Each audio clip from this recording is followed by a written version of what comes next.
पण नेत्यांना का या गोष्टी कळत नाहीयेत। तुम्ही आत्ता का मला फोन करताय?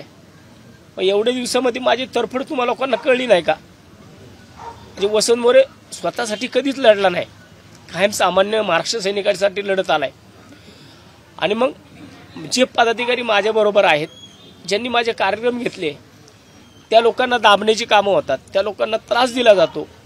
मग जर अशा पक्षामध्ये अशा लोकांमध्ये राहून जर माझ्यासोबत असणाऱ्या माझ्या साथीदारांवरती जर चुकीच्या कारवाई होत असतील, त्यांच्या पद काढण्यापर्यंत जर लोकांची मजाल जात असेल, मग अशा लोकांमध्ये, अशा शहरातल्या लोकांमध्ये काय राहून करायचं आपल्याला? त्याच्याकरता मी माननीय राजसाहेबांकडे सुद्धा मागच्या महिन्यामध्ये वेळ मागितली होती की साहेब मला पुणे शहराच्या लोकसभेसंदर्भात मला बोलायचंय, परंतु साहेबांनी सुद्धा मला त्या संदर्भामध्ये बोलले नाहीत।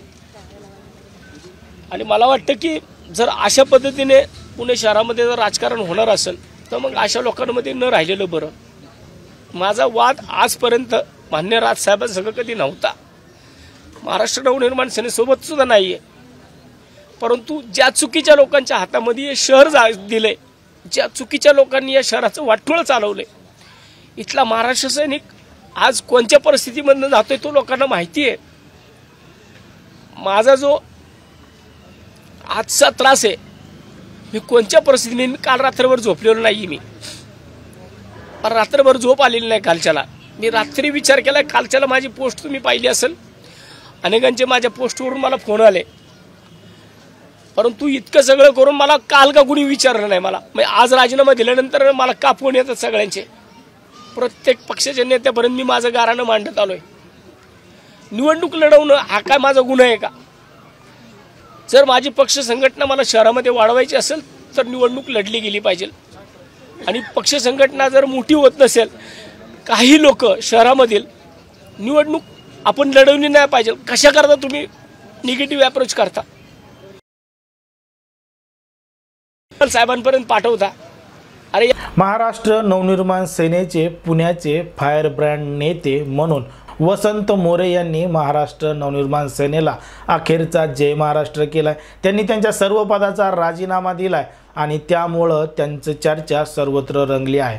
कारण की मनसेचे निष्ठावंत कार्यकर्ते म्हणून वसंत मोरे यांची ओळख होती। त्यांच्या आगळ्या वेगळ्या स्टाईलमुळे ते संपूर्ण पुण्यासह राज्यभर प्रसिद्ध झाले होते। अनेकांना न्याय मिळवून देण्याचं काम वसंत मोरे यांनी महाराष्ट्र नवनिर्माण सेनेच्या माध्यमातून करून दिलेलं होतं। पण आपण जरा पाहिलं तर त्याच वसंत मोरे यांनी आता महाराष्ट्र नवनिर्माण सेनेला रामराम ठोकलाय। त्यांनी त्यांच्या सर्व पदाचा राजीनामा दिलाय। पण मात्र त्यांनी राजीनामा नेमका का दिला, फेसबुकवर तशा पद्धतीची पोस्ट का केली आणि या पोस्टमध्ये नेमकं वसंत मोरे काय म्हणाले हे सुद्धा आपण पाहणार आहोत। जर आपण पाहिलं तर सकाळी त्यांनी फेसबुकवर एक पोस्ट केली आणि राजसाहेब ठाकरे यांच्या फोटोसमोर त्यांनी लोटांगण घालून असा एक फोटो शेअर केला आणि अखेरचा जय महाराष्ट्र म्हणून अशी पोस्ट प्रसिद्ध केली आणि त्यासोबत एक पत्र सुद्धा लिहिलं होतं। आणि त्या पत्रामध्ये लिहिलेलं होतं की प्रति राजसाहेब ठाकरे, संस्थापक अध्यक्ष महाराष्ट्र नवनिर्माण सेना, विषय माझ्या पक्षाचा प्राथमिक सदस्य आणि सर्व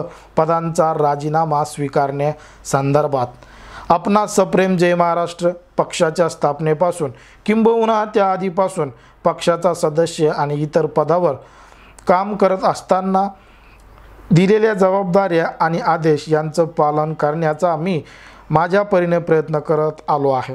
पक्ष संघटना वाढीसाठी गेले 18 वर्ष सातत्याने काम करत असताना पुणे शहर आणि सरचिटणीस म्हणून महाराष्ट्रात कार्यरत राहिलो। परंतु अलीकडच्या काळात पुणे शहरातील वरिष्ठ पदाधिकाऱ्यांकडून माझ्या विरोधात होत असलेल्या पक्षांतर्गत गलिच्छ राजकारण आणि पक्षप्रती असलेल्या माझ्या निष्ठेवर प्रश्नचिन्ह उपस्थित होत असलेल्या प्रश्नचिन्ह माझ्यासाठी अत्यंत वेदनादायी आहे। भविष्यात पक्षाचे लोक प्रतिनिधी निवडून यावेत यासाठी मी स्थानिक पदाधिकाऱ्यांना सामावून घेऊन मदत व उपक्रम देतो, त्यांना ताकद देतो। त्या सहकाऱ्यांची शहरातील वरिष्ठ पदाधिकाऱ्यांकडून कोंडी करण्याचे तंत्र अवलंबले जात आहे। म्हणून मी आज महाराष्ट्र नवनिर्माण सेनेच्या प्राथमिक सदस्यत्व व सर्व पदांचा राजीनामा देत आहे। कृपया तो स्वीकारावा ही नम्र विनंती। धन्यवाद। आपला विश्वासू वसंत तात्या मोरे, कात्रज, पुणे। वसंत मोरे यांना वरिष्ठ पदाधिकाऱ्यांकडून काही तांत्रिक बाबींचा सामना करावा लागत आहे। त्यांना कुठंतरी त्या गोष्टी करा पाहिजे त्या करू दिल्या जात नाहीत किंवा त्यांच्यावर दबाव आणला जातो, अशा पद्धतीचे प्रश्नचिन्ह वसंत मोरे यांनी या ठिकाणी उपस्थित केलेत आणि महाराष्ट्र नवनिर्माण सेनेच्या सर्व पदांचा त्यांनी राजीनामा दिलाय आणि त्यांनी त्या ठिकाणी पत्र राजसाहेब ठाकरे यांना सुद्धा पाठवलेलं आहे।